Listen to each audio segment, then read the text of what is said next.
Oi pessoal, meu nome é Iane, sou fisioterapeuta e psicomotricista e no vídeo de hoje eu vou falar da relação entre a idade óssea e a motricidade fina. Então, vem comigo.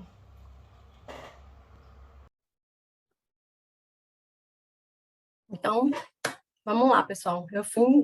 Tô tentando, né, fazer esse vídeo de uma forma diferente. Vocês podem ver, eu tô aqui no cantinho superior da tela e vou fazer como se fosse uma aula. Inclusive, se você ainda não é inscrito no canal, se inscreve no canal alegremente, coloca aqui nos comentários o que é que você está achando, né, dessa aula e as dúvidas que possam vir a surgir. Então, como eu havia falado, né, o vídeo de hoje é sobre idade óssea e motricidade fina, que é uma coisa que, no primeiro momento, a gente não vê muita ligação, mas que está tudo relacionado dentro do desenvolvimento infantil. Então, eu vou começar falando, né, o que seria a idade óssea, que muita gente pode ser que ainda não saiba o que é. Então, assim, a idade óssea, né, é um exame radiográfico da mão e do punho não dominantes, que pode ser empregado em ambos os sexos para se avaliar o grau de amadurecimento dos ossos. Normalmente, né, é feito nas duas mãos, até porque em crianças muito pequenas, a gente não tem como saber, né, qual é a mão dominante e enfim, a gente faz, normalmente os médicos, né, quem prescreve esse tipo de exame é o endocrinologista, o médico, normalmente o endócrino, para saber justamente o grau de amadurecimento dos ossos. A partir disso, tem como ter uma noção, né, da idade da criança. A partir dessa idade óssea, pode-se ter uma melhor ideia do tempo que ainda resta para uma criança ou adolescente crescerem. A maturação esquelética pode ser diferente da idade cronológica. Ou seja, a criança pode ter 10 anos de idade, mas a maturação esquelética pode ser que não acompanhe a maturação, essa idade cronológica, nem sempre representando um problema de saúde. O exame, geralmente, é parte da avaliação do crescimento e desenvolvimento sexual. Esse exame, ele é solicitado, né, com frequência nessa fase de puberdade, pré-puberdade, para saber quando a criança, o quanto a criança vai crescer, no caso das meninas, o quanto falta, né, para elas crescerem, e, enfim, entrar na puberdade, da menstruação. Então, é bem frequente que os endocrinologistas passem esse tipo de exame nessa fase. Para a avaliação da radiografia da mão e do punho, o radiologista e o endocrinologista analisam o número de ossos presentes, o formato desses ossos e o espaço entre os mesmos. Após a avaliação de todos esses dados, então é realizado um laudo que mostra a idade biológica do indivíduo. O que acontece com frequência, né? Em alguns casos de doenças raras ou algumas síndromes, a idade óssea normalmente ela é um pouco atrasada, um pouco mais raro ela ser mais adiantada, mas é um exame que não é um exame de rotina, e é um exame prescrito com alguma intenção nesse sentido, né, de avaliar o desenvolvimento e o crescimento da criança. Isso é a idade óssea. E a motricidade fina, né, é a capacidade para executar movimentos de precisão com controle e destreza. É a maneira como usamos os dedos e as mãos de forma coordenada para executar determinada atividade ou fazer qualquer coisa que seja com as mãos. Então, quando a gente pensa, né, em motricidade fina, em coordenação motora fina, a gente pensa de cara nas mãos, que é o órgão principal, né, é o órgão que vai executar essa função. Então, eu coloquei aqui alguns exemplos, né, como rasgar, recortar, pintar, usar talheres, tudo relacionado às mãos, inclusive atividades de vida diária, né, as AVDs, elas são consideradas atividades de motricidade fina. Comer, pentear o cabelo, escovar o dente, escrever, tudo que é feito com as mãos é motricidade fina. Ela leva em consideração, né, essa parte de refinamento dos movimentos que usa músculos pequenos. Então, é uma habilidade, né, que ela depende de várias outras para poder aparecer. Aí eu coloquei aqui alguns raios-x de mãos para a gente ter mais ou menos uma noção do que acontece e fazer essa relação com a motricidade fina. Aqui, nesse primeiro, é um raio-x de um recém-nascido. A gente pode observar que tem, ó, um espaço grande entre os ossos. E, na verdade, os ossos do punho, né, eles ainda vão se formar. Então, quando a gente vê um recém-nascido, isso aqui não é só no punho e nas mãos, né? É no corpo todo. São os ossos que eles são mais frágeis, eles ainda não estão em sua formação, né? No seu formato que eles vão ficar, eles ainda estão em desenvolvimento. Então, no recém-nascido, eu coloquei esse intervalo do recém-nascido e 3 meses, né? Olha a diferença da mão do recém-nascido para a mão de um bebê de 3 meses. Aqui a gente já vê, ó, começa a ver alguns ossinhos do punho, e aqui, ó, as falanges, elas já estão bem maiores, mas ainda apresenta um bom espaço entre elas, certo? Aí já pulou aqui para 9 meses, que a gente já vê aqui, ó, 2 ossinhos mais formados, né, mais delimitados, e a mãozinha bem maior, né, o tamanho das falanges bem maior. Eu fui colocando um intervalo que a gente pudesse perceber, né, uma diferença de um bebê aqui de recém-nascido para um bebê de 9 meses. Olha a diferença que já existe. Aqui eu já coloquei a mãozinha de um bebê de 1 ano. Então, é uma mãozinha que aqui, ó, os 2 ossinhos já estão maiores, as falanges também já estão maiores. E o que é que acontece? Inclusive, começa entre esse período, né, entre os 9 meses e 1 ano. A criança, ela já consegue fazer o movimento de pinça. O que a gente chama movimento de pinça é a oposição entre o indicador e o polegar. Só que o que acontece? Quando ela é muito pequenininha, esse movimento de pinça, ele não acontece assim, ó, com a ponta dos dedos. Ele acontece no polegar e na região lateral do dedo indicador. Então, quando a criança vai pegar alguma coisa, algum brinquedo, algum bloquinho, algum grão no chão, ele vai fazer isso. Ele vai pegar aqui e vai apoiar nessa posição, na lateral do indicador, e o polegar vai ser essa oposição no lugar de ser essa oposição aqui. Normalmente, esse movimento de pinça acontece justamente, esse movimento primeiro, né, com a lateral do indicador, acontece entre 9 meses e 1 ano. E quando a criança está com 1 ano, e nesse período também, né, de 9 meses a 1 ano, é o período que a criança começa a engatinhar, né, que ela já vai estar engatinhando, que ela já vai estar fazendo descarga de peso nos braços, descarga de peso nas mãos. Então, ela já está começando, né, a explorar o ambiente. Nessa fase de 1 ano, acontece um marco do desenvolvimento motor grande, que é a marcha. Essa marcha, né, ela pode acontecer pouco antes, né, de 1 ano e pouco depois de 1 ano. Vai depender muito dos estímulos, né, que a criança tiver e do tônus, do equilíbrio. Vai ter alguns pré-requisitos para essa marcha acontecer, mas, via de regra, com 1 ano, a criança já vai estar andando. Então, esse período entre 9 meses e 1 ano é um período bem importante, porque para a motricidade fina, né? Porque a criança vai começar a fazer esse movimento de pinça, oposição entre o polegar e o indicador, e vai estar engatinhando e vai estar trabalhando, ó, descarga de peso na mão. E a partir desse momento, né, daqui para frente, ele já vai estar com as mãos livres, andando e explorando o ambiente e fazendo muito mais movimentos, né, muito mais elaborados com essas mãos.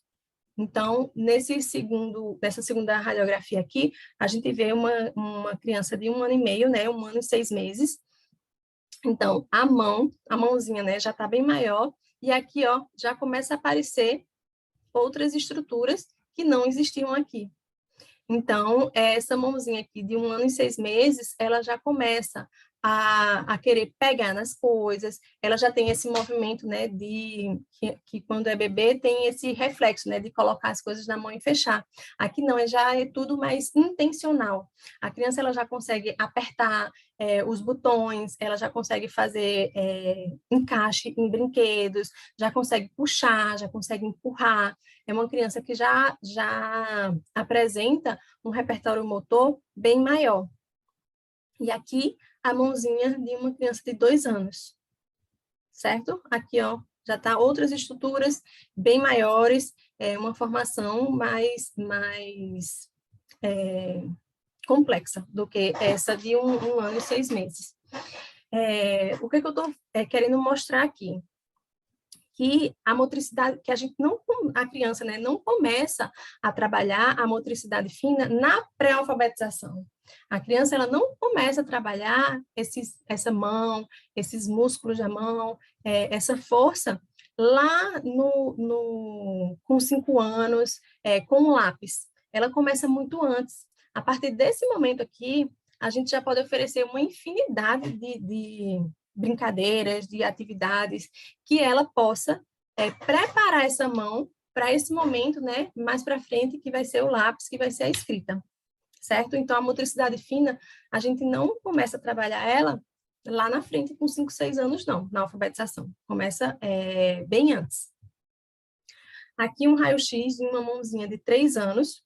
Aqui já estão aparecendo, ó, outras estruturas ósseas do punho.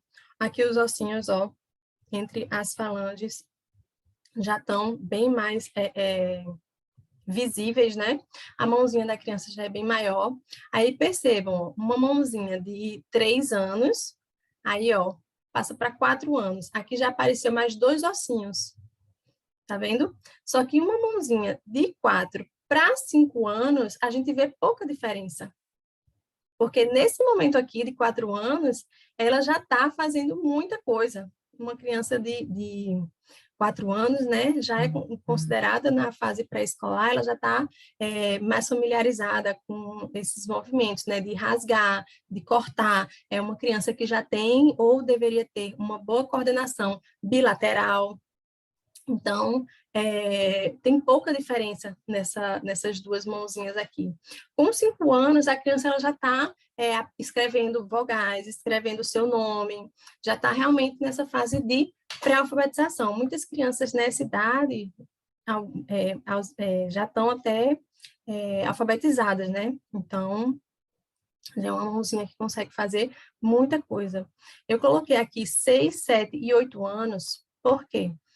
Dentro do desenvolvimento infantil, né, dentro do desenvolvimento motor, a gente estuda que as crianças, né, que esse desenvolvimento motor, ele acontece da criança recém-nascida, né, desde que ela nasce, até os 7 anos.